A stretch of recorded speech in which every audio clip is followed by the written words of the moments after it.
शान्ताकारं भुजगशयनं पद्मनाभं सुरेशं विश्वाधारं गगनसदृशं मेघवर्णं शुभांगं लक्ष्मीकान्तं कमलनयनं योगिभिः ध्यानगम्यं वन्दे विष्णुं भवभयहरं सर्वलोकैकनाथं। नमस्कार। আজকে শ্রীকৃষ্ণের অন্তিম বাণী বা উদ্ধব গীতার দ্বিতীয় দিনে আমরা পাঠ করব। প্রথম দিনে আপনারা শুনেছেন যে যাদবকুল নিজেদের মধ্যে প্রচণ্ড ঝগড়া করছে, মারামারি করছে এবং ধ্বংস হয়ে যাচ্ছে। তার কারণ হচ্ছে একটা অভিশাপ। সেই অভিশাপটা হচ্ছে যে যখন ঋষিরা এসেছিলেন কৃষ্ণের কাছে, সেখানে যজ্ঞটজ্ঞ করে তারা সব ফিরে যাচ্ছেন, কিন্তু কিছু অল্প বয়সী ছেলে, ইয়াং সমস্ত যাদব, তারা ওদেরকে অপমান করবার জন্যে, ঠাট্টা করবার জন্যে বললেন, আপনারা তো সব জানেন, সমস্ত তত্ত্বদর্শী, তো এই বলুন তো এই মহিলার কি সন্তান হবে? এটা গত দিনে আলোচনা হলো। ওই ছেলেটি একটা ছেলেকে এরকম তারা আসন্ন প্রসবার একটা নারী সাজিয়ে নিয়ে গেছে, ভাবছি ওরা বুঝতে পারবে না, বেশ মজা হবে। কিন্তু ঋষিরা বিরক্ত হয়ে অভিশাপ দিলেন। সেই অভিশাপের ফলে সেই ছেলেটি কিন্তু যে সে নয়, কৃষ্ণের ছেলে শাম্ব। সেই শাম্বের শরীর থেকে একটা লোহার পাত বেরোলো। সেইটা ওরা কোনো রকমে ওরা ছুটে ছুটে কৃষ্ণের কাছে গেল না। কৃষ্ণের কাছে গিয়ে বলতে পারতো এটা ভুল হয়ে গেছে, বাঁচান, তা করলো না। ওরা একজন যাদব রাজার কাছে গেলেন। তিনি তার বুদ্ধি দিয়ে বললেন, এটাকে ঘষে ঘষে একদম টুকরো টুকরো করেও আর ফেলে দাও, তাহলে আর কিছু হবে না। কিন্তু সেটাতে আরও বিপদ হলো। হাজার হাজার সেই না ঘাস হয়ে গেল এবং গিয়ে তারা ওই সমস্ত, ওরা তো সমুদ্রে স্নান করতে গেল, গিয়ে ওই নিজেদের মধ্যে জল ছোঁড়াছুঁড়ি করতে গিয়ে এরকাতৃণতে ওই ঘাসগুলোর মাথায় মাথায় লোহাগুলো আটকে গিয়ে তীরের মতো, লোহার ঘাসগুলো খুব শক্ত, সেই নিজেদের মধ্যে মারামারি করতে করতে মরে যাচ্ছে। কিন্তু অদ্ভুত ব্যাপার, ওরা কৃষ্ণের কাছে এসে বলছে না ও আমাকে আগে মেরেছে, এটা কিছু না, নিজেদেরই সব করব। সেটা করতে করতে শহরে চলে এলো। শহরের মধ্যে খুন খারাপি শুরু হয়ে গেল। মানে একজন আরেকজনকে মারছে, প্রতিবেশীরা প্রতিবেশীকে মারছে। সেটা আমরা ভাবতে পারি কি ভয়ঙ্কর একটা চলছে, শুধু অহংকারের উপর। ও আমাকে কেন স্পর্শ করেছে, আমি ওর বংশ নির্বংশ করে দেবো, বাস চলল। আর এই অহংকার একটা অদ্ভুত জিনিস। যতক্ষণ না সে ওই মানুষটাকে পুড়িয়ে দিচ্ছে, শেষ করে দিচ্ছে, থামতে পারে না। ওই অহংকার থেকে অন্যের ক্ষতি করতে গিয়ে নিজের সমস্ত ক্ষতি হয়ে যায়, সেটা বুঝতে পারে না মানুষ। কৃষ্ণ রয়েছেন দ্বারকাতে, ওরা কৃষ্ণের ছেলে এবং তাদের বন্ধু, কিন্তু কৃষ্ণের কাছে গেল না। এইটাতে আমরা একটা অদ্ভুত শিক্ষা পাই। শিক্ষা কি? ভগবানের কাছে থাকলেই কিন্তু হবে না। ভগবানের আত্মীয় হলেও, তার সন্তান হলেও হবে না যদি না সে নিজে তপস্যা করে। তো আমাদের কেউ বংশে কেউ একজন মহাপুরুষ ছিলেন, সুতরাং আমরা সবাই হতে হবে না, সব প্রত্যেকে নিজে নিজে করতে হবে। এইটাই হচ্ছে আধ্যাত্মিকতার এই জিনিসটা। আমরা তো অনেক সময় মনে রাখতে পারি না, মনে করতে পারি না। তো সেটি হচ্ছে যে আমরা মনে করি কেউ একজন কিছু করেছে, ওতেই হয়ে যাবে, তা কিন্তু না। সেটা অনেক সময় আছে যে স্ত্রী খুব ভক্ত, তিনি আসেন, পুজো টুজো দিচ্ছেন, স্বামী বাইরে দাঁড়িয়ে তিনি সিগারেট খাচ্ছেন। তো কী ব্যাপার? না মহারাজ, আমার স্ত্রী তো করছে, ওতেই হয়ে যাবে। ওতে হয়ে যাবে না। একটা কবিতা ছিল যে একজন লোক সে তীর্থ যাবে বা বেড়াতে যাবে, তার স্ত্রী বলছে আমিও যাব। তখন সে কবি বলছে না, পতির পুণ্যে সতীর পুণ্য, নইলে খরচ বাড়ে। তো ওই জন্য খরচটা দরকার নেই, তুমি ঘরে থাকো, আমি একটু তীর্থ করে আসি, ওতে হবে না। এখানে প্রত্যেকে ইন্ডিভিজুয়াল। শঙ্করাচার্য তার বিবেক চূড়ামণিতে বলছেন যে তোমার মাথায় যদি একটা বোঝা থাকে, অন্য কেউ এসে সে বোঝাটা নামিয়ে দিতে পারে। তোমার যদি ঋণ থাকে, তোমার ছেলে সেই ঋণটা শোধ করতে পারে, কিন্তু তোমার পাপের বোঝা কেউ নিতে পারবে না। মনে পড়ে সেই যখন নারদকে ধরেছেন, তো পরবর্তীকালে তিনি বাল্মীকি হলেন, তো তিনি ধরে বলছেন যে আমি, নারদ বলছেন তুমি এরকম পাপ করছো কেন বলো দেখি। তো বলছেন না, আমি এটা করি, খুন খারাপি করি, লুটপাট করি, করে আমার বাবা মা স্ত্রী পুত্র বাচ্চাদের সব খাওয়াই, তো পাপটা ভাগ হয়ে যাচ্ছে। বল তাই নাকি, যাও গিয়ে জিজ্ঞেস করে এসো, আমাকে বেঁধে রেখে যাও, আমি যদিও পালাবো না, তবু তোমার স্যাটিসফ্যাকশন। বেঁধে টেঁধে রেখে গেল। বাবা বললেন দেখো তোমাকে বড় করেছি, তাকে তুমি পরবর্তীকালে আমি যখন বৃদ্ধ হব আমাকে দেখাশুনো করবে, তোমার পাপ তো আমি নেব না। মাও তাই বললেন। স্ত্রী বললেন তোমাকে বিবাহ করেছি তোমার সংসার প্রতিপালন করব, কিন্তু তোমার পাপ কেন নিতে যাব। পুত্র সেও তাই বলল, আমাকে তুমি দেখাশুনো করছো, আমি বড় হয়ে তোমাকে দেখাশুনো করব, কিন্তু তুমি কিভাবে আমাকে দেখাশুনো করছো সেটা আমার দেখার কর্তব্য না, তোমার পাপের ভাগে আমি হব না। কেউ কারো পাপ নেবে না, কিছুতে হয় না। তো এই কারণেতেই বলা হচ্ছে, যেমন ঠাকুর একটাই বারণ করেছেন, ভগবান শ্রীরামকৃষ্ণদেব একটাই বারণ করেছেন যে তোমরা ওই শ্রাদ্ধের অন্নটা খেও না। কেন? ওই সেই সময় মন্ত্র বলে বলে যে যিনি মারা গেছেন তার সব ওই পাপগুলো তোমাদের যারা যারা খাবে ওদের মধ্যে একটু ভাগ করে নেওয়া হোক, তাহলে একটু সুবিধা হয়, ও একটু কমবে পাপের ভাগ। কিন্তু ওটা হয় না। তো যাই হোক, তো বারণ করেছেন। তো এখন এই যে পাপের ভাগ হলো, শাম্ব সে মারা গেল না, কৃষ্ণের ছেলে, কিন্তু তার সেতি হয়ে গেছিল, সারা গায়ে সেতি হয়ে গেছিল, খুবই কষ্ট পেত এবং খুব লজ্জার মধ্যে থাকতো, সূর্যের উপাসনা করত। শোনা যায় এক ধরনের মলম লাগিয়ে ওই সূর্যের আলোতে এক্সপোজ করে থাকলে সেতিটা অনেক কমে যায়। আমি একজনকে দেখেছিলাম, একদম ঠিক হয়ে গেল, একটা কি মলম লাগিয়ে লাগিয়ে সূর্য। তো এই সূর্য উপাসনা বলা হচ্ছে, উনি সূর্য উপাসনা করতেন সেইটা পরবর্তীকালে, কিন্তু সব শেষ হয়ে যাচ্ছে।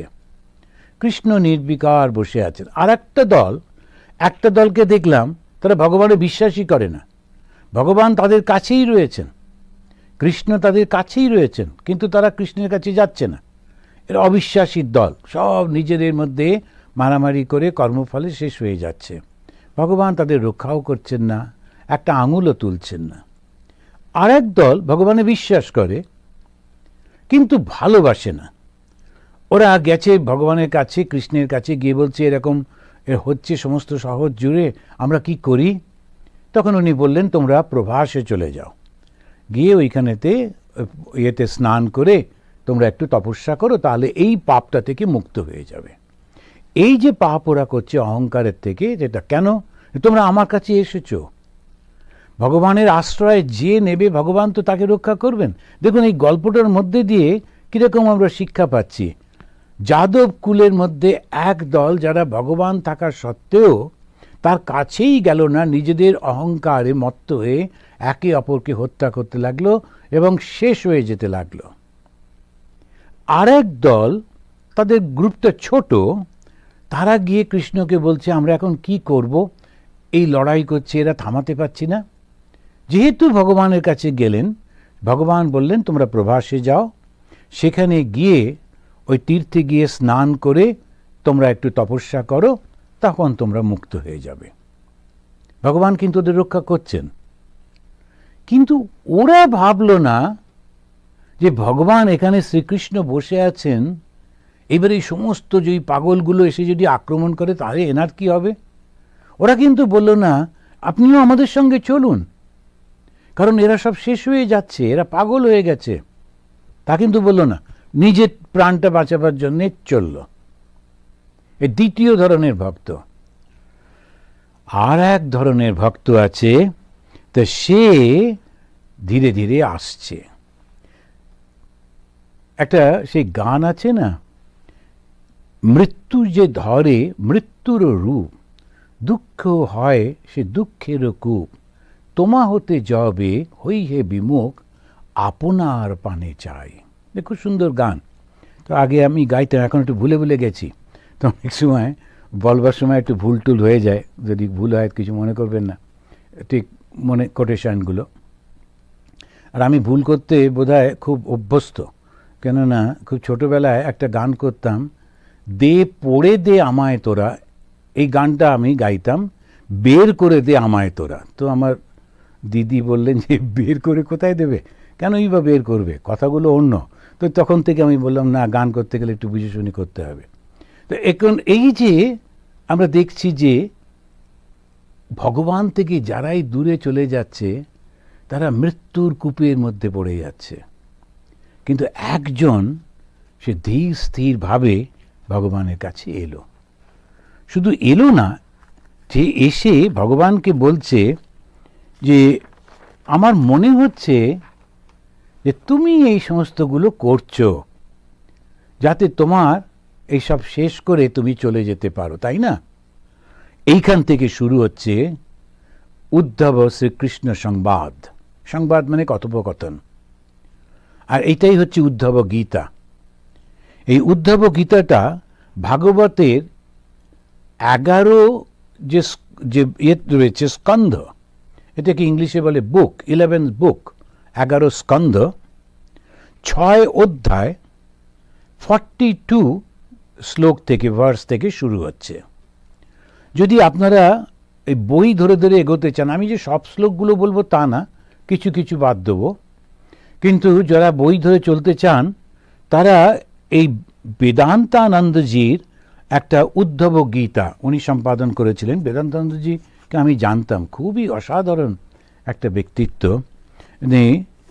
এইটা উদ্বোধন থেকে এটা প্রকাশিত হয়েছে, খুব বেশি দাম না, 90 টাকা দাম। উদ্বোধন আমাদের বাগবাজারে রামকৃষ্ণ মিশনে যেটা বাংলা প্রকাশন, ওটা হচ্ছে শ্রী উদ্ধব গীতা স্বামী বেদান্তানন্দের সম্পাদিত, এটা ফলো করতে পারেন। তো ওইখান থেকে শুরু হচ্ছে। তো তিনি আসছেন, এসে প্রণাম করছেন, তারপরে কি বলছেন এইটাই লক্ষ্য করবা। এটা হচ্ছে তৃতীয় ভক্ত, শ্রেষ্ঠ ভক্ত। এক ধরনের লোক ভগবানকে বিশ্বাসই করে না, ভগবান তাদের কাছে থাকা সত্ত্বেও, তার জন্যে সব কিছু পেয়েও তাতে বিশ্বাস হলো না। কেন? আমি করছি এরা মনে করে, এই অহংকার থেকে। দ্বিতীয় দল, তারা নিজেদের প্রাণ বাঁচাতে ব্যস্ত। আর এই হচ্ছে তৃতীয়, সে মৃত্যু ভয় করে না, ভগবানের ভালোবাসায় সে কি বলছে, দেব দেবেশ যোগেশ পুণ্য শ্রবণ কীর্তন সমহৃত্যৈতৎ কুলম নূনম লোকম সমতক্ষ্যতে ভবান বিপ্রনাশম সমর্থ অপি প্রত্যহন यद ईश्वर প্রত্যহন না यद ঈশ্বর।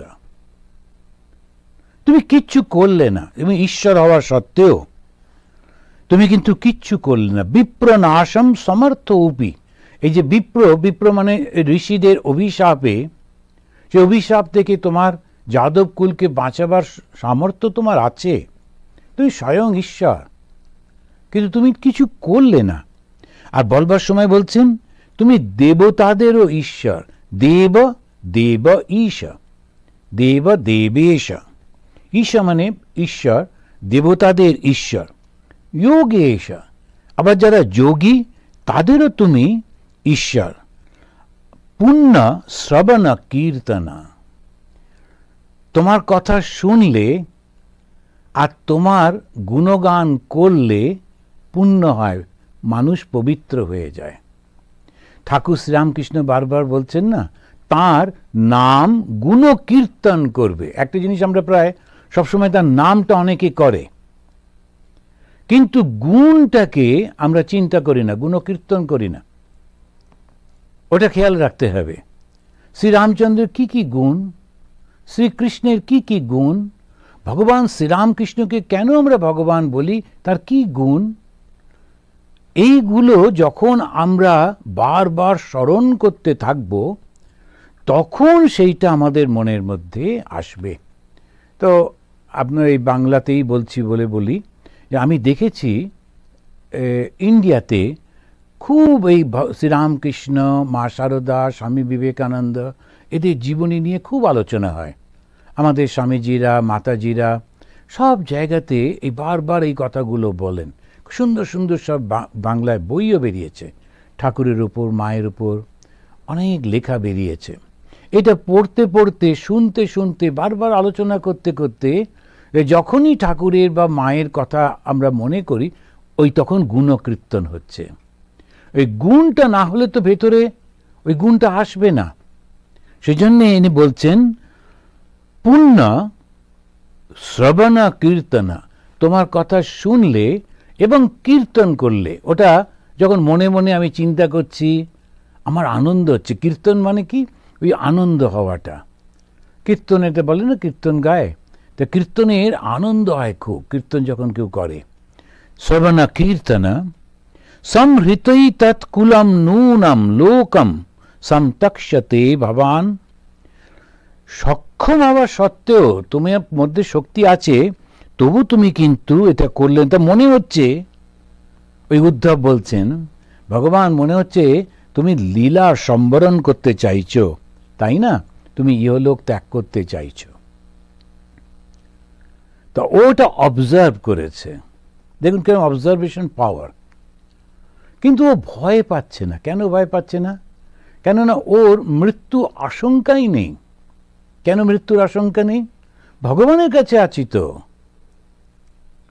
এই হচ্ছে জ্ঞানী। উদ্ধব জ্ঞানী, কিন্তু উদ্ধব ভক্তের মতো ব্যবহার করছেন।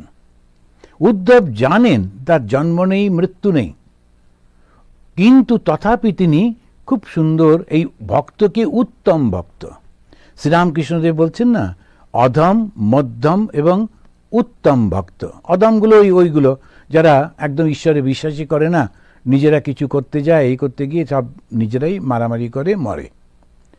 মধ্যম ভক্তগুলো খানিকটা নিজের যখন বিপদ আপদ তখন ভগবানের কাছে ছোটে, তো দেখুন দেখি বাঁচাতে পারেন কি না। হ্যাঁ, ভালো ডাক্তার দেখাচ্ছি, তবু একটু ভগবানের কেউ একটু পুজো দিয়ে দিই, এরকম সমস্ত মধ্যম ভক্ত। উত্তম ভক্ত ওসব কিছু না। ও জানে ভগবানের কাছে আমি থাকবো, আমার কিচ্ছুটি হবে না। আমার কিচ্ছু হবে না মানে এই শরীরের না, না, এই শরীর তো যাবেই। ভগবান স্বয়ং তো ত্যাগ করলেন, মনে আছে? যখন ওই সেই লোহাটা ওরা ছোট ছোট ছোট ছোট টুকরো করলো, একটা বড় টুকরো থেকে গেছিল, জলে ফেলে দেওয়া হয়েছিল। সেইটা একটা মাছ খেয়েছিল। সেই মাছটা আবার একটা জেলে ধরেছিল, আবার একটা ব্যাধ সেই মাছটাই কিনেছিল। এবারে ব্যাধটা যখন ওই মাছটা কাটে, তার মাছের পেট থেকে ওই বড় লোহার টুকরোটা বেরোতে, ও তখন খুব খুশি হলো, খুব ভালো ধরনের লোহা, আমি এটা দিয়ে একটা ভালো বিশেষ তীর বানাবো। এবং ও তীরটা বানিয়েছিল। তারপরে কি হলো সেটা একেবারে শেষের কথা, আমরা শেষে গিয়ে আলোচনা করব। ওই তীরটা কি হলো।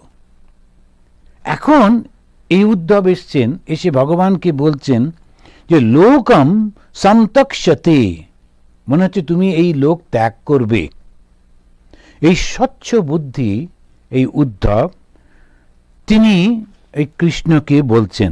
তারপরেই উনি বলছেন, তোমার সধামে ফিরে যেতে ইচ্ছে হয়, সে তো ভালো কথা, কিন্তু আমাকেও নিয়ে চলো।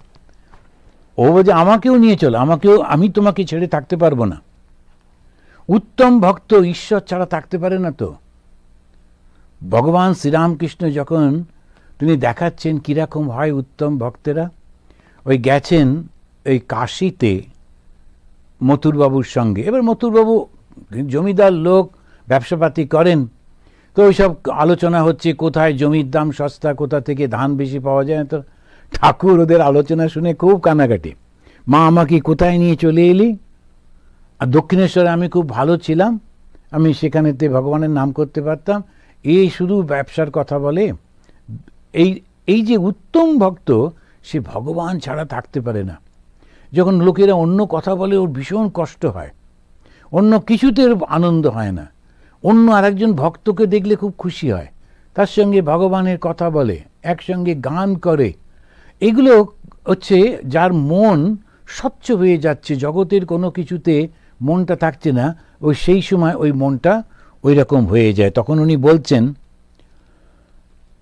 নাহম তবাঙ্ঘ্রি কমলম শনার্ধম অপি কেশব ত্যক্তুম সমুৎসাহে নাথ স্বধাম নয়মামপি। আমি তোমার চরণ কমল ত্যাগ করে শনার্ধম অপি, শনা মানে চোখের পলক পড়লে যেই সময়টুকু, তাকেও যদি আর্ধেক করা হয়, সেইটুকু সময়েও আমি তোমাকে ছেড়ে থাকতে পারবো না। 43 ভার্সে বলছেন, তো আমি তোমাকে এটা ছেড়ে থাকতে পারবো না। না হাম তবাগ্রি কমলম, তোমার চরণ কমল ছেড়ে, এইটা আমাদের একটা ওয়ে অফ এক্সপ্রেশন। চরণ কমল, কমল হচ্ছে ফুল, এই ফুলটাকে আমরা ডিভোশনের সিম্বল মনে করি, বুদ্ধিস্টরাও করে।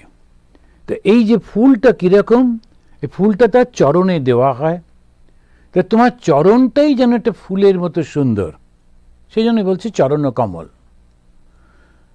আমি তোমার চরণ কমল ত্যাগ করে একটু সময়ের জন্য কিন্তু প্রভু আমি থাকতে পারবো না, সেই জন্যে তুমি আমাকে তোমার সঙ্গে নিয়ে চলো। তারপরেই উদ্ধব একটা অদ্ভুত কথা বলছেন, কথম ত্বাম প্রিয়ম আত্মানম বয়ম ভক্তা ত্যাজেমহি। তুমি আমাদের শুধু প্রিয় তা তো না, তুমি আমাদের আত্মা, আত্মাকে ত্যাগ করে আমি থাকি কি করে? আমার প্রাণটাই তো তুমি, এই প্রাণটাই যদি না থাকে তাহলে আমি থেকে কি করব বলো? কি অসাধারণ কথা। সবাই পালিয়ে যাচ্ছে ভগবানের কাছে এসে, তার কাছ থেকে বুদ্ধি নিয়ে, তার আশীর্বাদ নিয়ে পালিয়ে যাচ্ছে, নিজেকে বাঁচাচ্ছে। ইনি বলছেন না, সে তো প্রশ্নই নেই, আমি তো যাবই না। দ্বিতীয়ত আমি বুঝে ফেলেছি তুমি এই সমস্ত হচ্ছে যে কারণটা হচ্ছে তুমি চাও না যে এরা আর থাকুক, কেননা তোমার শক্তিতে শক্তিমান হয়ে এরা নিজেদেরকে মনে করছে বিশ্ব জয় করতে পারে, করতেই পারে, ভগবানের শক্তি যাদের মধ্যে রয়েছে, কিন্তু অহংকার আশ্রয় করে নিজেদেরকে নিজে ধ্বংস করে নিচ্ছে। তুমিই করিয়ে দিচ্ছ কেন? এই রকম ভয়ঙ্কর শক্তি যাদের মধ্যে রয়েছে, অথচ মনটা শুদ্ধ নয়, পবিত্র নয়, তারা তো লোকের কষ্টের কারণ হবে। তো শ্রীকৃষ্ণ তিনি অবতরণ করেছিলেন, পরবর্তীকালে আমরা দেখব শ্রীকৃষ্ণ নিজেই বলছেন কেন? ধর্ম স্থাপন করতে। এই ধর্মটা কি? নিজের নিজের কর্তব্য যাতে সবাই ঠিক মতো করে। তা ভগবান এসে সেইটা, তিনি কিন্তু ভগবান এবারে ক্ষত্রিয় বংশে জন্মগ্রহণ করলেন, রাজা হলেন, যুদ্ধ বিগ্রহের মধ্যে অংশগ্রহণ করলেন, আর সমস্ত রাজাদেরকে রাজধর্ম শেখালেন। এই রাজধর্ম কি? রাজধর্ম হচ্ছে প্রজা পালন, প্রজার যাতে কোনো কষ্ট না হয়। শ্রী রামচন্দ্র তাই করতে এসেছিলেন। ওই সময়টা একটু অন্যরকম হয়ে গেছিল। মানুষ ধীরে ধীরে ক্ষমতা পেয়ে সেই ক্ষমতার অপব্যবহার করছিল, বিশেষ করে রাজারা। কেন? ওদের হাতেই তো অস্ত্র, ওদের হাতেই তো সৈন্য সামন্ত, ওদেরই তো যুদ্ধ বিগ্রহ সমস্ত ওরা জানে, সাধারণ লোক তো ওদের সঙ্গে পারবে না। আর সেইটার জন্যে ওরা অত্যাচার করত, ভয় দেখাতো, ইত্যাদি ইত্যাদি। আর ওর সঙ্গে ব্যালেন্স করবার জন্যে আসছিল আর এক ধরনের, তারা হচ্ছেন ঋষি। শ্রীরামচন্দ্র এসে ওই ব্যালেন্সটা করতে চাইছিলেন। তিনিও ধর্ম স্থাপন করছেন। ধর্ম স্থাপন করতে গিয়ে তিনি কিছু মানুষকে মেরেওছেন, কিন্তু তিনি চাইছেন যাতে করে ওই ঋষিদেরকে সম্মান করা হয়। যখন রামচন্দ্র হরধনু ভঙ্গ করলেন, তখন পরশুরাম এসে রামচন্দ্রের পথ আটকালেন। তখন রামচন্দ্রের সবে বিয়ে করে সীতামাকে নিয়ে ফিরছেন, বয়স বেশি না, 16-17। পরশুরাম এসে, পরশুরাম তো ব্রাহ্মণ, কিন্তু এই ব্রাহ্মণকে ক্ষত্রিয়রা অপমান করছে বলেই ব্রাহ্মণরা অস্ত্র তুলে নিয়েছে। এটা একটা, আমরা বলতে পারি সেই ওদের ভাষায় ক্লাস স্ট্রাগল হচ্ছে। পরশুরাম বলছেন, একই কথা, তোমরা আমাদের যে ট্র্যাডিশন সেটা মানছো না কেন? তোমরা বুদ্ধির দাম দিচ্ছ না, আত্মনিষ্ঠার দাম দিচ্ছ না, ধর্মের দাম দিচ্ছ না, তোমরা শুধুমাত্র বাহুবল এটাকে ব্যবহার করছো না, এটা উচিত না। তাই তিনি ক্ষত্রিয়দের মারছেন। আর আমাদের কবিরা একেবারে খুব ইমোশনালি বলল, পরশুরামের কঠোর কুঠার নিষ্ক্ষত্রিয় করিব বিশ্ব। পড়ে টড়ে আমরা ভাবলাম যে উনি বোধহয় সমস্ত ক্ষত্রিয় মেরে ফেলেছিলেন, 21 বার ক্ষত্রিয় ধ্বংস করেছিলেন, এইসব বলে। কিন্তু পরশুরাম যে রাজত্বে থাকতেন, তো সেই রাজত্বের রাজাই তো ছিলেন সীতার বাবা জনক। কই জনককে তো মারেননি কেন? কেননা জনক ওই ব্যালেন্সটা রাখছিল। কি সেই ব্যালেন্স? যে ক্ষত্রিয় শক্তি আর ব্রাহ্মণের বুদ্ধি এই দুটো যেন সঙ্গে সঙ্গে চলে। তা না হলে পাওয়ার করাপ্টস, অ্যাবসলিউট পাওয়ার করাপ্টস অ্যাবসলিউটলি। আমরা এই আমেরিকায় বসে এটা হাড়ে হাড়ে টের পাচ্ছি, আপনারাও বুঝতে পারছেন। এখন এই যে জিনিসটি, এটাকে ব্যালেন্স করতে হবে। আমাদের দেশে সব সময় সেটা হয়েছে, কিন্তু ইমব্যালেন্স করবার জন্য একটা প্রবণতা অলওয়েজ থাকে, সব সময় থাকে। তা রামচন্দ্র করেছিলেন, কৃষ্ণ সেইটাই করলেন। কিন্তু উনি দেখলেন যে যাদব কুলদের উনি সৃষ্টি করেছেন, ওনার শক্তিতে, ওনার উপস্থিতিতে তারা একেবারে এত ভয়ঙ্কর শক্তিশালী হয়েছে, কিন্তু সেই শক্তিটা ভালো কাজে ব্যয় করছে না, ভুল কাজে যাচ্ছে। ওদের মধ্যে তীব্র অহংকার এসে গেছে, ওই জন্য তিনি ওটাকে ধ্বংস করে দিলেন। সেলফ ডিস্ট্রাকশন যদি বলা যায় একেবারে।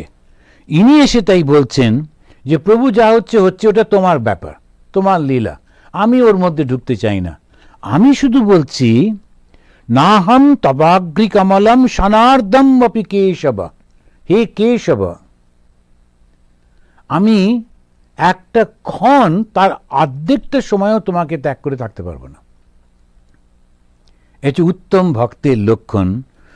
তক্তুম সমুৎসাহে নাথ সধাম নয়মামপি। তুমি তোমার সঙ্গে আমাকে নিয়ে চলো। তুমি যদি সধামে যাচ্ছ, বৈকুণ্ঠে চলে যাবে, আমিও তোমার সঙ্গে যাব, আমার তাতে কোনো আপত্তি নেই। আর তারপরে বলতে গিয়ে বলছেন, একটা জিনিস কেন বুঝতে পারছো না, তুমি যে আমাদের প্রিয় তা কিন্তু নাও। এখানে আমাদের ব্যবহার করছেন কথাটা, এটা গৌরবে বহু বচন। কিন্তু আসলে আমি তোমাকে এত ভালোবাসি। কিন্তু কেন ভালোবাসি? কারণ তুমি তো আমার আত্মা, তুমি তো আমার প্রাণ, তুমি না থাকলে আমি তো নেই। মা সম্পর্কে, শ্রী মা সম্পর্কে ওই সুন্দর করে বলা হয়, রামকৃষ্ণ গত প্রাণ তন্নাম শ্রবণ প্রিয়াম। একবার একজন সে বক্তৃতা করছিল মায়ের জন্মতিথিতে। তারপরে মায়ের জন্মতিথি তো মাকে একটু তো বলতেই হবে। তো মায়ের প্রশংসা করতে গিয়ে সে খুব করে, কে শ্রীরামকৃষ্ণ, কে কিছুই না তিনি বলে প্রচণ্ড উৎসাহে বলছিল টলছিল। তখন না তাকে থামানো গেল না। কিন্তু যদি শ্রীরামকৃষ্ণ না থাকেন, মা কোথায়? আর মা আর শ্রীরামকৃষ্ণ কি আলাদা? এগুলো অনেক সময় আমরা ইমোশনে বসে করে ফেলি। স্বামীজি বলছেন বটে, স্বামীজির একটা কথা আছে যে কিন্তু কো রামা, উনি বলছেন, কিন্তু আসলে তো মা আর শ্রীরামকৃষ্ণ আলাদা নন। সে আগুন আত্মার দাহিকার শক্তি, একজনকে যদি আমরা ত্যাগ করি আরেকজনকে করা যায় না। তো এইগুলো আমাদের শেখাচ্ছেন যে তুমি তো আমার প্রাণ, কথম তাম প্রিয়ম আত্মানম বয়ম ভক্ত্যা ত্যাজেমহি।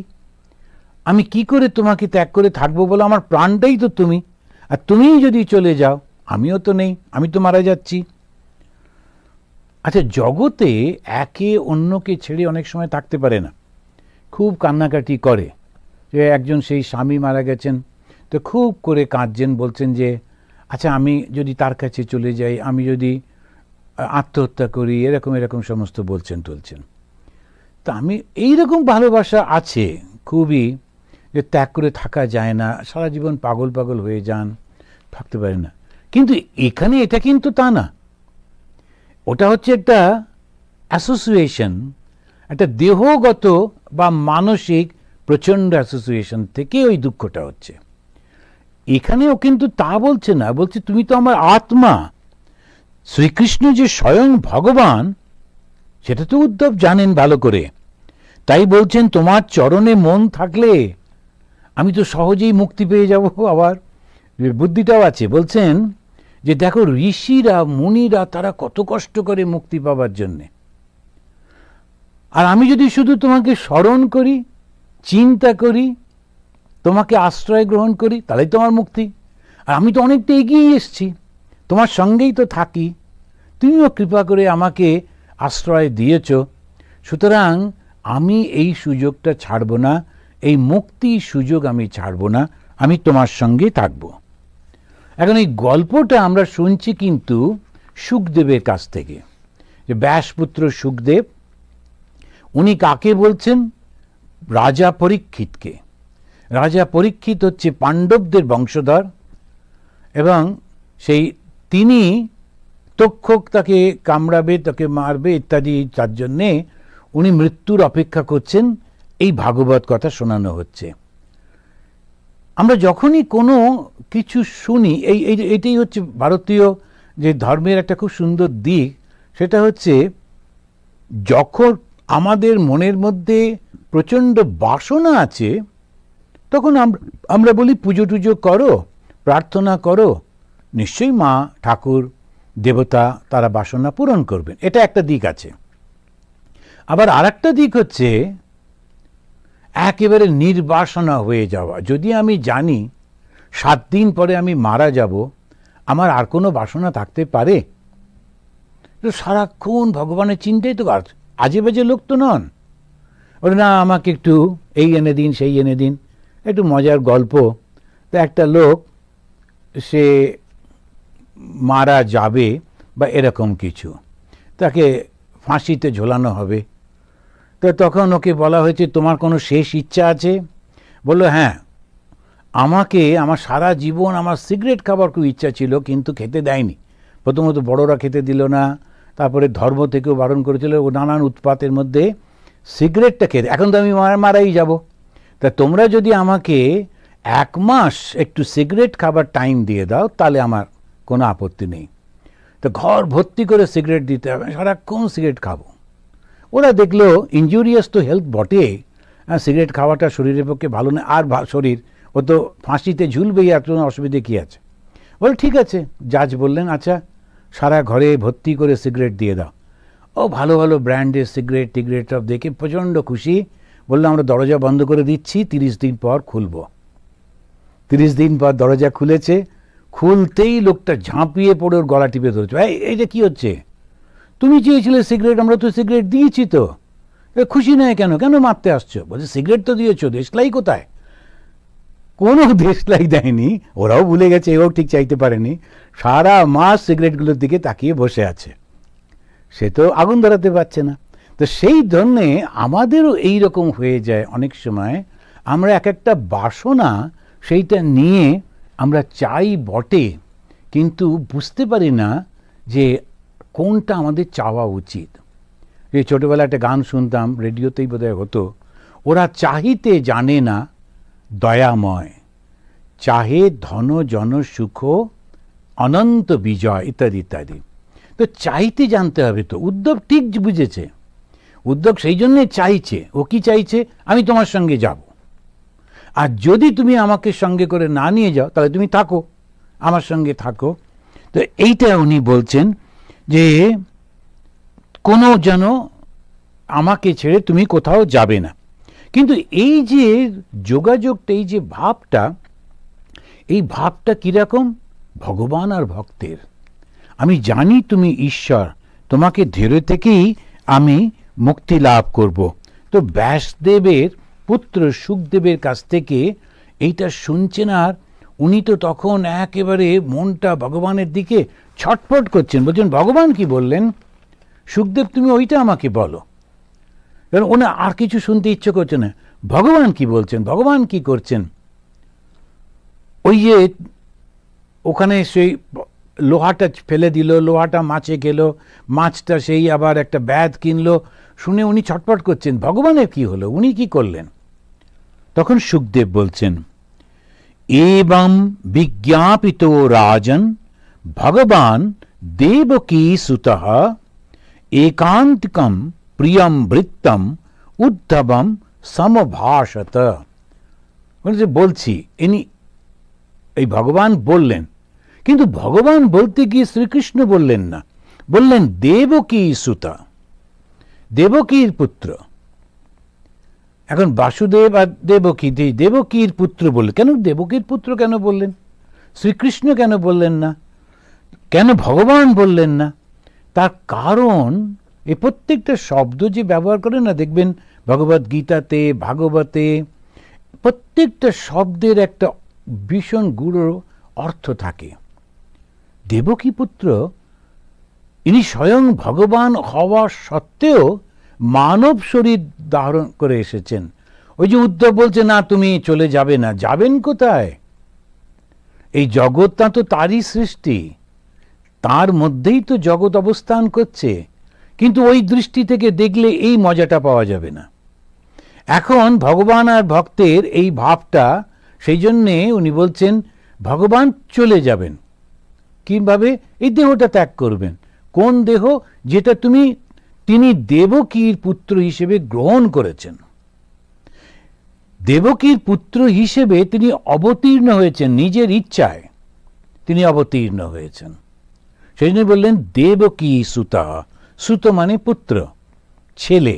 তো দেবকীর ছেলে হয়ে ভগবান ইচ্ছা করে আবির্ভূত হয়েছেন। তো দেবকী পুত্র তিনি বলছেন। ভগবানের তো জন্ম মৃত্যু নেই, তার আবার আসা যাওয়াও নেই, তাই মনে করিয়ে দিচ্ছেন। তিনি কি বললেন? তিনি তার এখানে কিন্তু বলছেন বৃত্তম, বৃত্ত মানে ভীষণ একেবারে সঙ্গে সঙ্গে থাকে, প্রচণ্ড অনুগত, তাই তাকে ভৃত্য বলা হচ্ছে। ভৃত্য মানে চাকর না, আমরা যখন ভৃত্য মানেই চাকর মনে করি, সেরকম না, অত্যন্ত অনুগত। তা ভক্ত ভগবানের অনুগত, উদ্ধব শ্রীকৃষ্ণের অত্যন্ত অনুগত। তো সেই অনুগত তাকে এইটা বললেন। শ্রীকৃষ্ণকে উদ্ধব বলছেন, না তুমি ঠিকই বলেছ উদ্ধব, ঠিক ধরেছ, আমি আর থাকবো না এই জগতে, আমি এই শরীরটা ত্যাগ করব। কেননা ব্রহ্মার অনুরোধে আমি শরীর ধারণ করেছিলাম, ব্রহ্মণা অর্থিতা, এই সংসারে অবতীর্ণ হয়েছিলাম, অত্র অবতীর্ণ দেব কার্যম। এখন দেখুন ইনি বলছেন দেব কার্য করতে। আমি চণ্ডীতেও দেখবেন দেব কার্য করবার জন্য আসছেন। এই দেবতার কার্যটা কি? ভালো কাজ। দেবতা মানে কি? সুর অসুর। সুর মানে যারা এনলাইটেন্ড, যারা জ্ঞানী, যাদের মধ্যে আলো এসেছে। অসুর মানে কি? যাদের আলো নেই, অন্ধকার। কি সেই অন্ধকার? অহংকার।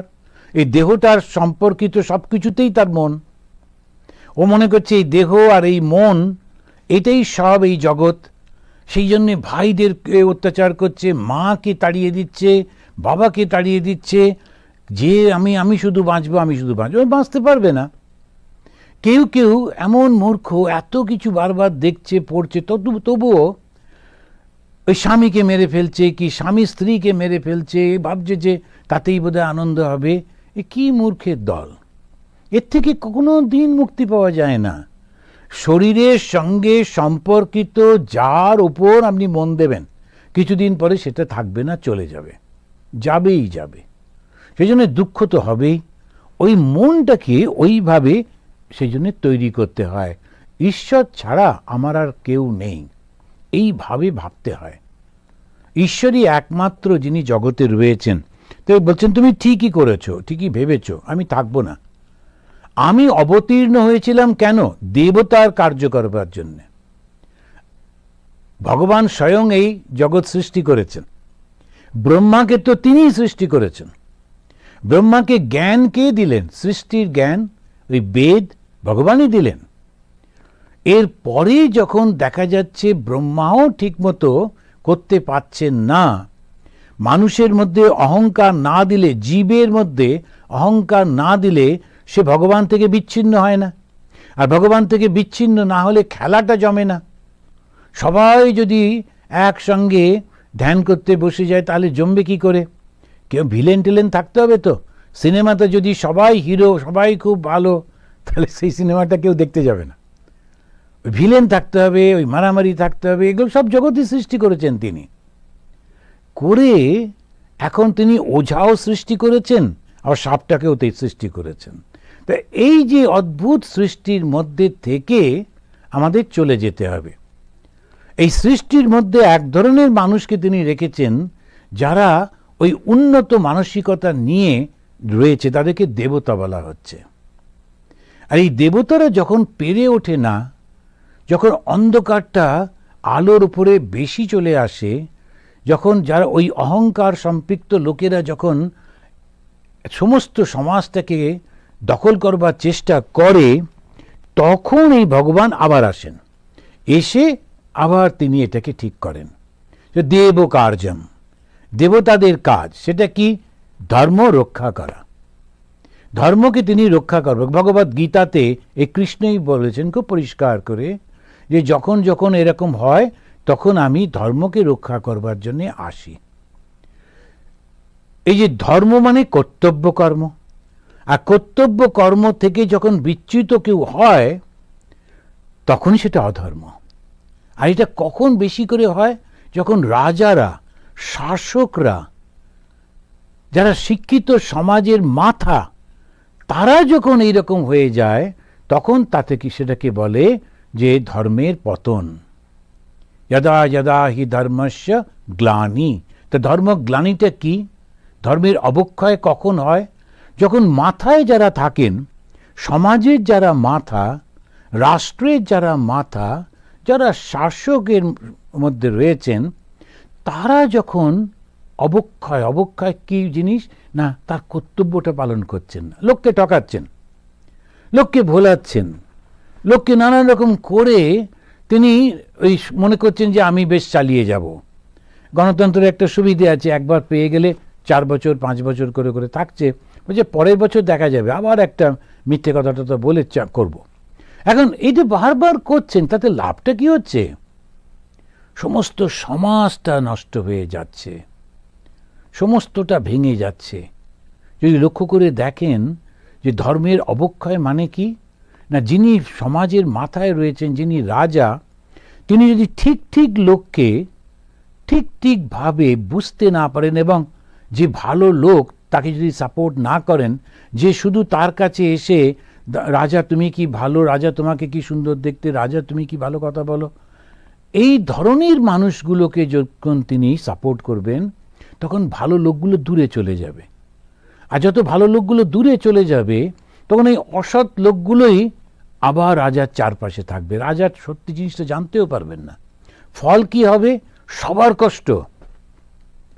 তো ধর্ম রক্ষা মানে কি? ধর্ম প্রতিষ্ঠা মানে কি? ওইটাকে আবার নতুন করে প্রতিষ্ঠা করা। তো যখন কৃষ্ণ আসছেন তখন মাথাটা হচ্ছে রাজারা, সেই জন্য ব্রাহ্মণদের সংখ্যা আর নয়, রাজা। এই রাজাদেরকে তিনি ঠিক করছেন, বলছেন তোমাদের এইভাবে থাকতে হবে। তো বলছেন আমি এলাম কেন? দেবতা কর্ম করবার জন্যে। আমাকে ব্রহ্মা তিনি বলেছিলেন যে ভয়ঙ্কর অসুবিধা হয়ে যাচ্ছে, মানব সমাজ নষ্ট হয়ে যাচ্ছে। তা মানব সমাজ নষ্ট হলে ভগবানের কি এসে গেল না, মানব হচ্ছে ভগবানের প্রতিমূর্তি, দেবতার প্রতিমূর্তি। সে বিচার করতে পারে, সে ডিসিশন নিতে পারে।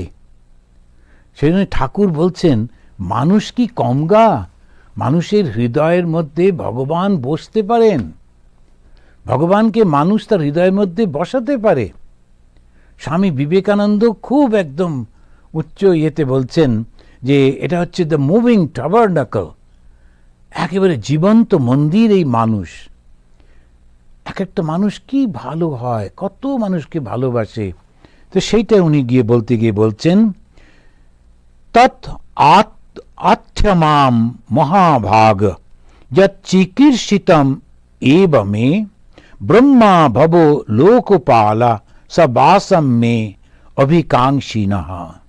ব্রহ্মা, শিব, অন্য দেবতারাও চাইছেন যে আমি নরলীলা সাঙ্গ করে সবাসব নিজের স্বধামে বা বৈকুণ্ঠে ফিরে যাব। কেন? তখন বলছেন, এটা হচ্ছে ওই 7 চ্যাপ্টারের 2nd যে শ্লোকে বলছেন, ময়া নিষ্পাদিতম হি অত্র দেব কার্যম অশেষতঃ। আমি একদম যতটা আমার পক্ষে সম্ভব সমস্ত করেছি। আমি বলবো না যতটা আমার পক্ষে সম্ভব, ভগবান সম্পূর্ণভাবে সমস্তটা করেছেন, অশেষতঃ কমপ্লিট করেছেন। যদ অর্থম অবতীর্ণ অংশেন ব্রহ্মণা অর্থিতঃ। ব্রহ্মণা অর্থিত মানে ব্রহ্মার প্রার্থনা, অর্থিত মানে প্রার্থনা। তা ব্রহ্মার প্রার্থনাতে আমি এসছিলাম অংশত, অংশত মানে বলরামের সঙ্গে। কৃষ্ণের জন্ম যারা জানেন তারা জানেন যে যে রুক্মিণীর গর্ভে আর একটি সন্তান হয়েছিল, তা সেইটি রুক্মিণীকে দেওয়া হয়েছিল বলে ওই ভগবানের অংশ বলরাম হিসেবে জন্মগ্রহণ করেছিলেন এবং দুই ভাই হিসেবে দুই মায়ের কাছে ওরা ছিলেন। এখন এইটাতে ময়া নিষ্পাদিতম হি অত্র দেব কার্যম অশেষতঃ। দেবতাদের কার্যটা কি? ধর্ম স্থাপন। আর ধর্ম মানে কি? প্রতিজ্ঞা পালন। ওই জন্যে গীতাতে দেখছি অর্জুনকে খুব বকছেন। আর বকা মানে কি? অর্জুনের মতো ওই তেজি মানুষ, তাকেই উনি বলছেন ক্লৈব্যম মস্মগমো পার্থ নৈতত্ত্বই উপপাদ্যতে শূদ্রম হৃদয় দৌর্বল্যম ত্যক্ত্বা উত্থিষ্ট পরন্তপ। কেন? ও বলছিল আমি ভিক্ষে করে খাবো, আমার যুদ্ধ বিগ্রহের দরকার নেই, আমি ভিক্ষে টিক্ষে করে খাবো, তাহলেই হয়ে যাবে। একজন ভদ্রমহিলা একবার দেখেছিলাম পেপারে লিখেছিলেন অনেকদিন আগে যে যদি কৃষ্ণ না থেকে ভগবান বুদ্ধ থাকতেন তাহলে যুদ্ধটা হতো না। তো এখন বুঝতেই পারছি না যে স্বধর্ম সেটা হচ্ছে যারা ক্ষত্রিয়, যারা রাজা, যারা শাসক, তারা সবসময় অন্যায়ের বিরুদ্ধে রুখে দাঁড়াতে হবে, তারাই দাঁড়াবেন। তারা যদি সেটা না করেন, আমার আত্মীয় স্বজন বন্ধু বান্ধব এরা অন্যায় করছে, জাগে যাক, এটা আমি দেখব না, ও কিন্তু রাজা হলো না। আর ওই যে অন্ন সে খাচ্ছে, সে চুরি করা অন্নের মতো। আমাদের অনেক সময় নেতারা বুঝতে পারেন না, খুব খুশি, কেউ দেখতে পাচ্ছে না আমি বেশ চুরি করছি, কিন্তু তা তো নয়। জগন্নাথ বসে আছেন তো, এত বড় বড় দুটো চোখ। আমার খুব দুঃখ হয়, ওরা কেন নিজেকে জিজ্ঞেস করেন না, আচ্ছা এত কোটি লোক থাকতে আমি কি করে এইখানে এলাম? নিশ্চয়ই কোনো একটা কারণ আছে। কারণটা কি আমার খুব ক্ষমতা? কি ক্ষমতা? বিরাট বিদ্যা, বিরাট বুদ্ধি, বিরাট শক্তি? না, তা নয়। আমার পূর্বজন্মের একটা কর্মফল ছিল, তাই আমি ডুকডুক করে এইখানে এসেছি। আমার ইচ্ছা ছিল আমি শাসক হব, রাজত্ব চালাবো, ভগবান আমাকে সেই সুযোগটা দিলেন, সত্যি। আর এই সুযোগটা পাবার পর আমি সেটাকে অপব্যবহার করলাম। আমার ছেলে চুরি করছে, আত্মীয় চুরি করছে, আমি না না এসব দেখবে না, অন্যদের ধরো, অন্যদের, এই করে করে আমরা যাচ্ছি। আর মনে করছি কেউ ধরতে পারছে না, কেউ কিছু করতে পারবে না, সব একদম বেশ ঠিক আছে। তারপরে মারা যাবার পর একটা জায়গা ঠিক করা আছে, এবারে সেখানে একটা সুন্দর করে প্রতি বছরে আবার সেখানে মারা যাবার পরে ফুল টুলো দেওয়া হবে, সেসব হোক, কিন্তু জগন্নাথের হিসেব আছে তো।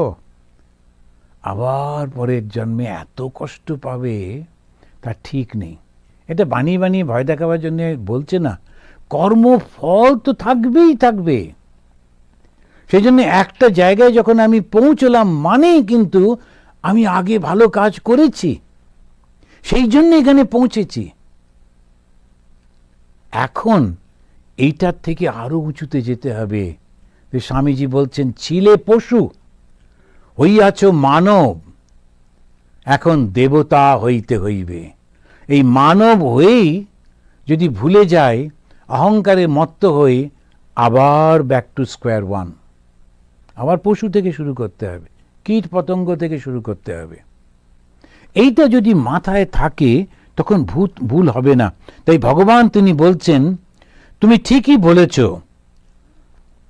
আমি এখানে এসেছিলাম দেবকার্য করতে, কিন্তু এখন ওই দেবতারা, ব্রহ্মা, শিব এবং অন্যান্যরা, তারা বলছে যাতে আমি ফিরে যাই। ময়া নিষ্পাদিতম হি অত্র দেবকার্যম অশেষতঃ যদত্তম অবতীর্ণ অংশেন ব্রহ্মণা অর্থিতঃ। এখন আমাদের ব্রহ্মা তিনি যেভাবে আমাকে বলেছিলেন, প্রার্থনা করেছিলেন, আমিও কথা দিয়েছিলাম, এসেছিলাম, এখন আমি সেটা করলাম। ওই যে উদ্ধব বলছেন, হয় তুমি থাকো, নয় আমাকেও তোমার সঙ্গে নিয়ে চলো, তাই উদ্ধবকে বোঝাচ্ছেন ভগবান। এবারে বলছেন, দেখো আমিও অবতীর্ণ হয়েছিলাম, মানুষের রূপ নিয়ে অবতীর্ণ হয়েছিলাম, আমার মা বাবা বন্ধু বান্ধব আত্মীয় স্বজন সব তো করলাম, তাদের মধ্যে থাকলাম, তাদেরকে খুব যত যত যাত যাত দরকার সব দিলাম। এখন যেহেতু ওরা আমাকে আর চায় না, আমি ওদেরকে ওদের উপর ছেড়ে দিলাম, আমার একটুও কষ্ট হচ্ছে না, আমি নিষ্প্রিয়ভাবে চলে যাচ্ছি, তুমিও তাই করো। ত্বম তু সর্বম পরিত্যাজ্য স্নেহম সজন বন্ধুষু ময়াবেশ্য মনো সম্যক সম্দৃক বিচরস্য গাম। এখানে 7 চ্যাপ্টার 6 ভার্সে উনি বলছেন, তুমি এই পৃথিবীতে বিচরণ করো, কেন মারা যাবে, কেন ছেড়ে চলে যাবে, তুমি থাকো, তোমার মতো ভালো লোকের থাকার দরকার, তোমাকে দেখে অন্যরা শিখবে, কিন্তু কেমনভাবে থাকবে, সব মনটা আমাকে দিয়ে দাও আর নিষ্প্রিয় হয়ে থাকো। এটা আমিও তো নিষ্প্রিয় হয়ে থাকলাম। তো ওকে শেখাবার চেষ্টা করছেন যে আমার সঙ্গে কেন যেতে হবে, তুমি বরং এরকমভাবে থাকো। তন্তু সর্বম পরিত্যাজ্য, সমস্ত কিছু পরিত্যাগ করো। কি পরিত্যাগ করবে? স্নেহম সজন বন্ধুষু, স্বজন নিজের জন, আত্মীয় পরিজন আর বন্ধু, এরা আমার নিজের লোক, আমাকে সাপোর্ট করে, আমার সঙ্গে থাকে, ওইটাইতেই তো লোক আটকে থাকে না। কিন্তু যে সত্যি সত্যি ভক্ত হবে, তার কাছে সমস্ত বিশ্বটাই হচ্ছে জগৎ। ওই জন্য সন্ন্যাসীরা তারা কখনো একদর্শী হতে পারে না, না আমাদের এই পার্টিকে সাপোর্ট করবে, একে ভোট দেব, ভীষণ ভুল। এই জন্য রামকৃষ্ণ মিশনে স্বামীজিরা ভোট দিতে যান না, একজন দুজন হয়তো একটু ভুল করে ফেলেন টালেন, কিন্তু স্বামীজি বারণ করছেন। কোন পয়েন্ট থেকে বারণ করছেন?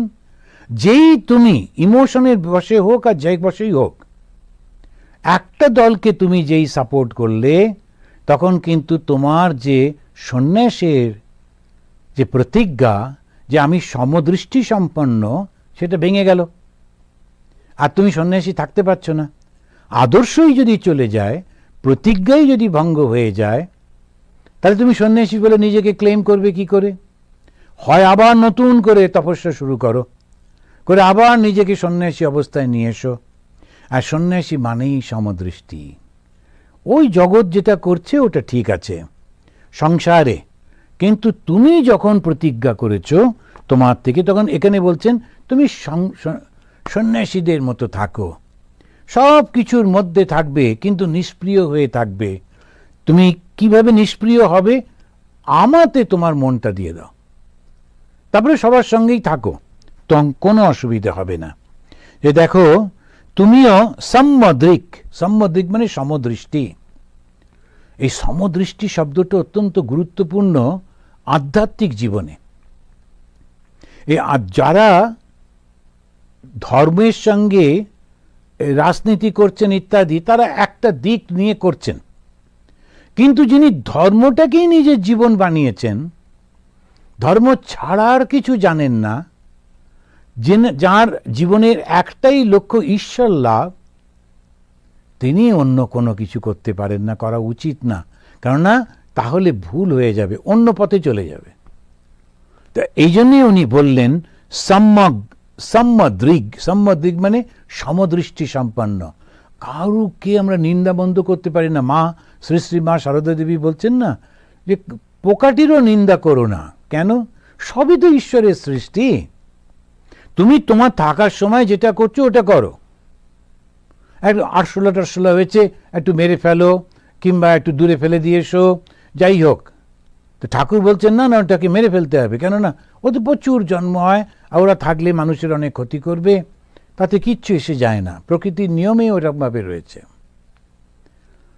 কিন্তু নিজে তার দৃষ্টিটা সমভাবে রাখতে হবে, সমানভাবে থাকবে, তা না হলে ভুল হয়ে যাবে।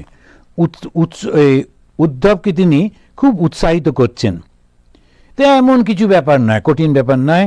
শুধু শুধু মনে রাখবে, এই যে জ্ঞানেন্দ্রিয়গুলো ওরা যখন গিয়ে বিষয়কে ভোগ করে, ওই প্রত্যেকটা বিষয় কিন্তু অনিত্য, মায়া।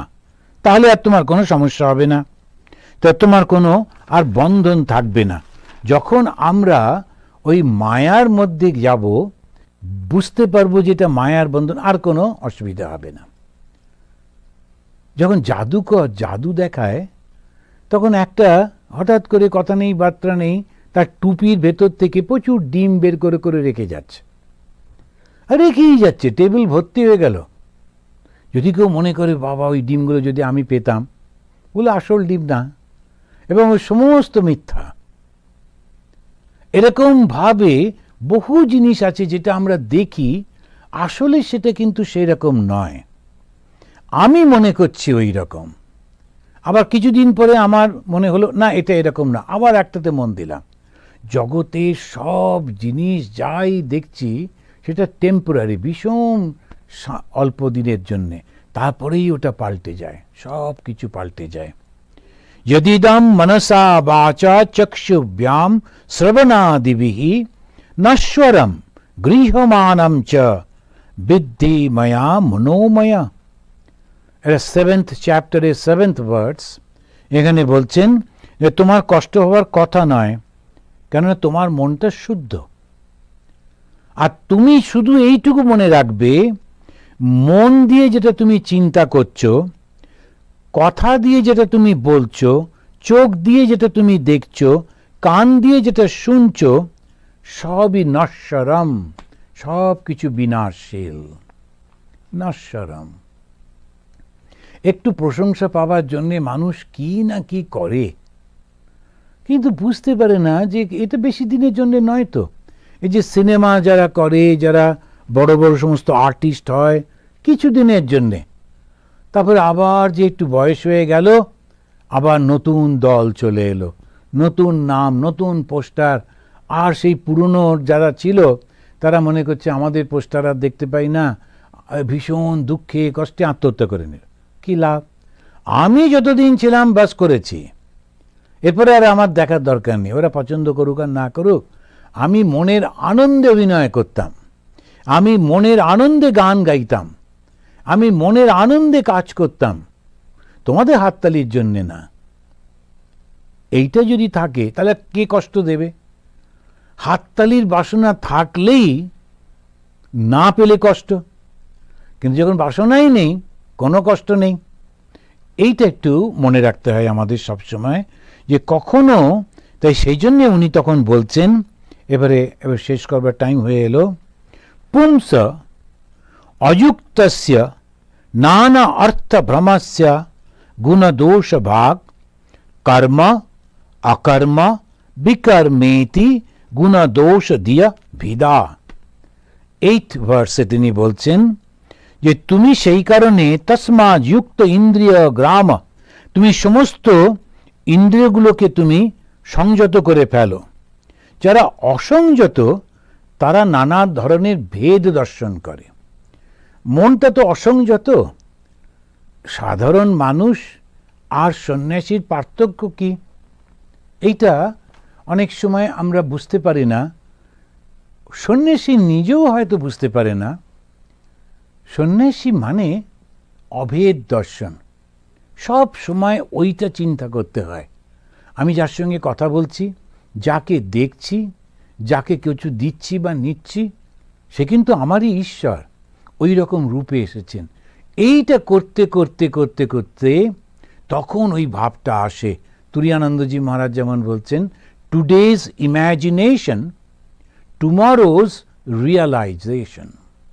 সন্ন্যাসীর তো সংসার নেই, কোনো বন্ধন নেই, সকলকে সমদৃষ্টি, সবাইকে সমানভাবে দেখবে। আর কি আনন্দের জীবন! সন্ন্যাসীর জীবন যদি আনন্দের না হয়, সেটা যদি আবার দল ভাগ হয়ে যায়, তার মতো কষ্ট আর নেই। সেই জন্য শেখাচ্ছেন উদ্ধবকে, তো একদম নিশ্চিন্তে থাকো, আমার সঙ্গে কেন তুমি আসবে, ভালোভাবে থাকো। কি করতে হবে? এই যে জগতে যা কিছু দেখছো শুনছো, সব তো দুদিনের মাত্র, ওতে বেশি মন দিও না। আর নিষ্ক্রিয়ভাবে থাকো। যারা ওর মধ্যে মন দেয় তাদের 3 ধরনের কর্ম হয়। কি কি কর্ম? একটা হচ্ছে কর্ম, আর একটা হচ্ছে অকর্ম, আর একটা বিকর্ম। 3 রকমের কর্মকে পেলাম। কর্ম হচ্ছে যেটা করলে আমার এবং অন্যদেরও মঙ্গল হবে, কল্যাণ হবে, এটা হচ্ছে কর্ম। তা আমি পুজো করছি, তখন আমি পুজোর মধ্যে প্রার্থনা করছি জগতের সকলের মঙ্গল হোক, মনে মনে করছি। এবং কেউ যদি এসে বসে, আচ্ছা তুমিও বসো, যে বলে একটু শিখিয়ে দিন, তাকেও শিখিয়ে দিলাম। দিয়ে আমরা একসঙ্গে বসে সবাই মিলে প্রার্থনা করছি জগতের সকলের মঙ্গল হোক, ভালো হোক। এটা কর্ম। আমরা সবাই মিলে অল্প অল্প করে খাবার জোগাড় করে গিয়ে এই রকম কঠিন সময় চলছে, মানুষের কোনো রকম ইনকাম নেই, একটু খাবার দিয়ে এলাম। এখানে আমাদের ভক্তরা বাড়িতে রান্না করে আশ্রমে দিয়ে যাচ্ছেন। আমাদের যতগুলো আশ্রম আছে সব জায়গাতেই কেউ না কেউ ভক্তরা আসছেন, তারা খাবার দিয়ে যাচ্ছেন রান্না করে। ওদেরও তো কষ্ট, ওরাও তো বাজারে যেতে ভয় পাচ্ছেন, তবু একটা সময়ে যাচ্ছেন, বাজার করছেন, আর আমাদের বলছেন স্বামীজি আপনারা বেরোবেন না, আমরা বাজারে যাচ্ছি, যাই, যদি কোনো কিছু অসুবিধায় দেখা যাবে, আপনি বেরোবেন না। দেখুন কত ভালোবাসা। অথচ আমি তো ওদের বংশের নই। কবে চিনল, কতদিন আগে চিনল, কিন্তু সেই রিলেশনটা হচ্ছে ভগবান আর ভক্তের রিলেশন। তাই ওরা ছুটে ছুটে আসছে, কোনো অসুবিধে হচ্ছে না তো, এসে দিয়ে দিয়ে যাচ্ছেন। এইটাই হচ্ছে কর্ম। নিজেরও মঙ্গল হবে, অন্যেরও কল্যাণ হবে, ওইটা হচ্ছে কর্ম। রামকৃষ্ণ মিশনে সেই মোটো স্বামীজি ঠিক করে দিলেন। আদর্শটা কি? আত্মন মোক্ষ জগৎ হিত। নিজেরও কল্যাণ হবে, জগতেরও মঙ্গল হবে। আমি এমন কিছু করব না যাতে জগতের অকল্যাণ, আমার মঙ্গল হচ্ছে হোক, হবে, অন্য বাকিরা সব মরুক, না, এরকম না, এটা হতে পারে না। তো এইটা হচ্ছে কর্ম। আবার পরিষ্কার করে বলি, কর্মটা কি? যেটা নিজেরও ভালো, অন্যেরও ভালো। আর একটা কর্ম আছে অকর্ম। অকর্মটা কি? সে গিয়ে বসে আছে, রাস্তার বারান্দায় গিয়ে বসে আছে একটা লোকের বাড়িতে, বন্ধুরা সব বসে সারা দিন আড্ডা চলছে, আর রাস্তা দিয়ে লোকেরা যাচ্ছে, তাদের নিয়ে ঠাট্টা তামাশা নানান মজা করে টোরে টায়ার্ড হয়ে বাড়িতে এসে যাও ভাত দাও বলে খেয়ে দে শুয়ে পড়লো। মনে হল বিরাট কর্ম করে এলাম, কিন্তু ওটা অকর্ম, কোনো কাজের না। কারো ক্ষতি হলো না, নিজেরও মঙ্গল হলো না, কোনো কাজে এলো না, কোনো কিছু হলো না, ওটা হচ্ছে অকর্ম। ওটা কর্ম কিন্তু কোনো কাজে লাগলো না। আর একটা হচ্ছে বিকর্ম। বিকর্মটা কি? নিষিদ্ধ কর্ম অথবা কুকর্ম। যে কাজটা করলে লোকের ক্ষতি হয়, কষ্ট হয়। আমি বাড়িতে পুজো করছি, একেবারে চতুর্দিকে মাইক টাইক লাগিয়ে দুর্দান্ত জোরে জোরে গান লাগিয়ে দিয়ে ঢাক বাজিয়ে সারা রাত ঢাক বাজছে, পাশের লোকেরা ঘুমোতে পারছে না, হার্টের রুগী, তিনি কষ্ট পাচ্ছেন, কি না আমি পুজো করছি। পুজো ওটা কিন্তু কুকর্ম হচ্ছে। ওই হো করে সকালবেলায় উঠে নানা রকম বাজাতে শুরু করে দিল, কিংবা একটা করে সে, কিন্তু ভীষণ ভীষণ কুকর্ম ওটা। মানুষের কষ্ট হচ্ছে, লোকেদের কষ্ট হচ্ছে, ওটা ঠিক হচ্ছে না, ওটা কুকর্ম। এই যে বাজি পোড়ায় সারা রাস্তায়, যেখানে সেখানে বৃদ্ধ মানুষেরা কষ্ট পান, ছোট বাচ্চাদের অনেক সময় আগুন লেগে যায়, পশুগুলো খুব কষ্ট পায়। এদেশে এসে দেখলাম এদের তো কালী পুজো নেই, কিন্তু 4th of July এরা সবাই বাজি পোড়ায়। কিরমভাবে বাজি পোড়াবে? সব বাড়িতে পড়তে পারবে না। ওই যে কাউন্টি আছে, যে যে গ্রাম বা যে যা থাকবে, তাদের একটা করে মাঠ ঠিক করে দেওয়া আছে, ওই মাঠেতে বাজি পোড়ানো হবে, তোমরা এসে সবাই মিলে দেখো। প্রচুর বাজি পোড়ায়, সুন্দর সুন্দর। আবার যে শহরে যদি যান, শিকাগো শহরে আমি একবার গেছিলাম, মাই গড, বহুক্ষণ ধরে পোড়ায়, দারুণ দারুণ বাজি সব হচ্ছে, হাজার লোক এসে বসে বসে দেখছে, কফি টফি খাচ্ছে, খুব আনন্দ করছে। কিন্তু একটা জায়গায়, অন্য জায়গাতে ডিস্টার্ব করবে না। তো কুকর্ম মানে হচ্ছে আমি এমন কিছু করছি যেটা মানুষের কষ্ট হচ্ছে, ওটা কুকর্ম। নিজেরও তাতে মঙ্গল হয় না, আর অন্যেরও কষ্ট হয়, সেটা হচ্ছে কুকর্ম।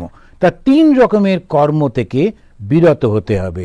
এই 2 রকমের কর্ম থেকে, একটা হচ্ছে অকর্ম আর একটা বিকর্ম বা কুকর্ম। করতে হবে কোনটা? শুধু কর্ম। কর্ম কি?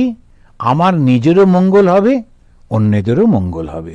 তখন বললেন, তুমি একটা কাজ করো, তুমি তোমার মনটাকে গুটিয়ে আমার চরণে রাখো, আমাকে রেখে ব্রহ্ম দর্শন করো, আর জগৎটাকে তুমি নিজের মধ্যে দেখো। 9 নম্বর শ্লোকে তিনি বললেন, ঈশ্বরে সমর্পিত মন যার, তার কোনো বন্ধন হয় না। সমস্ত কাজকর্মগুলো করো কিন্তু ঈশ্বরে সমর্পিত মন নিয়ে, তখন তোমার বন্ধ হবে না। শুধু তাই না, যিনি এই ঈশ্বরে সমর্পিত মন নিয়ে কাজ করেন তার কোনো ক্ষতিও হয় না। অন্তরায়হি না বিহন্নসে, দেবতারাও তার কোনো ক্ষতি করতে পারে না। জ্ঞান বিজ্ঞান সংযুক্ত আত্মভূত। জ্ঞান বিজ্ঞান, যারা কথামৃত পড়েন তারা জানেন, ঠাকুর বলছেন যে দুধকে জানার নাম জ্ঞান, আর দুধ খেয়ে হৃষ্টপুষ্ট হওয়ার নাম বিজ্ঞান। একেবারে ঈশ্বর আছেন, এটা একটু বেশ বিশ্বাস হয়েছে পড়ে টড়ে শুনে টুনে, এটা হলো জ্ঞান। ঈশ্বরের সঙ্গে দর্শন করা, তাকে সঙ্গে কথা বলা, অন্তরের মধ্যে সারাক্ষণ তাকে অনুভব করা, ওটা হলো বিজ্ঞান। উনি বলছেন জ্ঞান বিজ্ঞান সংযুক্ত। যারা এই রকম হয়ে গেছে, যাদের জ্ঞানও আছে এবং বিজ্ঞানও হয়েছে, রিয়েলাইজেশন হয়েছে, আর আত্মভূত, তারা নিজের স্বরূপে সেই ঈশ্বরের মধ্যে বা আত্মের মধ্যে তারা রয়েছে, তাদেরকে কেউ কোনো ক্ষতি করতে পারে না। স্বামীজি যখন এদেশে ছিলেন তখন নানান রকম চিঠিপত্র আসতো স্বামীজির নামে, আর স্বামীজির যারা ভক্তরা, আমেরিকান ভক্তরা, তারা একটু চিন্তিতই হতেন। তখন স্বামীজি একবার তাদেরকে বলেছিলেন, no power above or below the sun can do any harm to me. কেউ ক্ষতি করতে পারবে না। কেন? আত্মজ্ঞানী, তার কোনো ক্ষতি হয় না। সর্বভূত সুহিত শান্ত জ্ঞান বিজ্ঞান নিশ্চয় পশ্যন্মত আত্মনম বিশ্বম না বিপদ্যেত বৈ পুনঃ। এই 12 নম্বরে, 7th চ্যাপ্টারে 12 নম্বর ভার্সে তিনি বলছেন যে সকল প্রাণীর যে হিতকারী, সমস্ত প্রাণীর যিনি হিত করেন, মঙ্গল করেন, শান্ত। কেন না? কোনো বাসনা নেই, বাসনা না থাকলে কোনো সমস্যা নেই, মনটা সেই জন্যে শান্ত। জ্ঞান বিজ্ঞান সম্পন্ন, তার মধ্যে শুধু বিশ্বাস আছে তা নয়, তার মধ্যে অনুভবও আছে, ঈশ্বরের অনুভব আছে। আর সেই জন্যে অভেদ দর্শন, তিনি কোনো ভেদ দর্শন করেন না। এ আমার ধর্মের লোক, ও আমার ভাষার লোক, ও আমার পরিবারের লোক, ও আমার দেশের লোক, তার কাছে সবাই সমান। তো এই রকম যিনি, তার কোনো কষ্ট হবে না। তখন কৃষ্ণ খুব সুন্দর করে ওকে বোঝালেন, বুঝিয়ে বললেন যে উদ্ধব, আমার কাজ হয়ে গেছে, আমি চলে যাব, তোমাকে যেতে হবে না, তুমি এখানেই থাকবে। আর তোমার সমস্যাটা কি? এই তো বলে দিচ্ছি, একেবারে তোমার মনটাকে জগৎ থেকে তুলে নিয়ে তারপরে নিজের মধ্যে, আত্মার মধ্যে রাখো, সমদর্শন করো, সব ঘুরে ঘুরে দেখো, তুমি একেবারে সন্ন্যাসীদের মতো থাকো, সমদৃষ্টি সম্পন্ন, নিষ্প্রিয়, তাহলে আনন্দে থাকবে। গুরু তো বললেন, কিন্তু চেলা তো শুনবে না। সেই জন্যে উদ্ধব আবার ধরেছে। উদ্ধব বলছে, না না, এটা খুব সুন্দর সুন্দর কথা বললেন, কি ভালো কথা, কিন্তু কথা হচ্ছে আমার অত ক্যাপাসিটি নেই, আমি অত পারবো না। এই সমস্ত লোকেদের মধ্যে রয়েছি, আত্মীয় স্বজনের মধ্যে রয়েছি, আর ভাববো এরা আমার আত্মীয় নয়, এটা কি সম্ভব নাকি? যারা মহাপুরুষ হন, খুব মনের উপর সংযম টঞ্জম আছে, ওরা হয়তো পারবেন, প্রভু আমি পারবো না, তুমি আমাকে একটা অন্য রকমের পথ দেখাও। উদ্ধব তার যুক্তি দিয়ে এই কৃষ্ণকে ধরে রাখার চেষ্টা করবেন। আবার আগামী দিনে আমরা এই উদ্ধবের কথাটা শুনব, তাই সেই খুব সুন্দরভাবে কৃষ্ণ তাকে আবার বোঝাবেন এবং তারপরে ধীরে ধীরে আমরা দেখব এই যে বর্তমানে মানুষের সমাজে কোনটা ধর্ম, কোনটা কর্তব্য, কার কি কর্তব্য, এসব ধীরে ধীরে ধীরে ধীরে আমরা জানতে পারবো। তো খুব ভালো লাগলো আপনাদের সঙ্গে কথা বলতে পেরে। আর এবারে আমি আরেকটা ওই ভগবানের শ্লোক পাঠ করে শেষ করি। यं ब्रह्मा वरुणेन्द्र रुद्रमरुत स्तुन्नन्ति दिव्यैस्तवैः वेदैः साङ्गपदक्रमोपनिषदैः गायन्ति यं सामगाः ध्यानावस्थित तद्गतेन मनसा पश्यन्ति यं योगिनः यस्यान्तं न विदु सुरासुरगणाः देवाय तस्मै नमः। ॐ शान्ति शान्ति शान्तिः। हरिः ओम तत्सत्।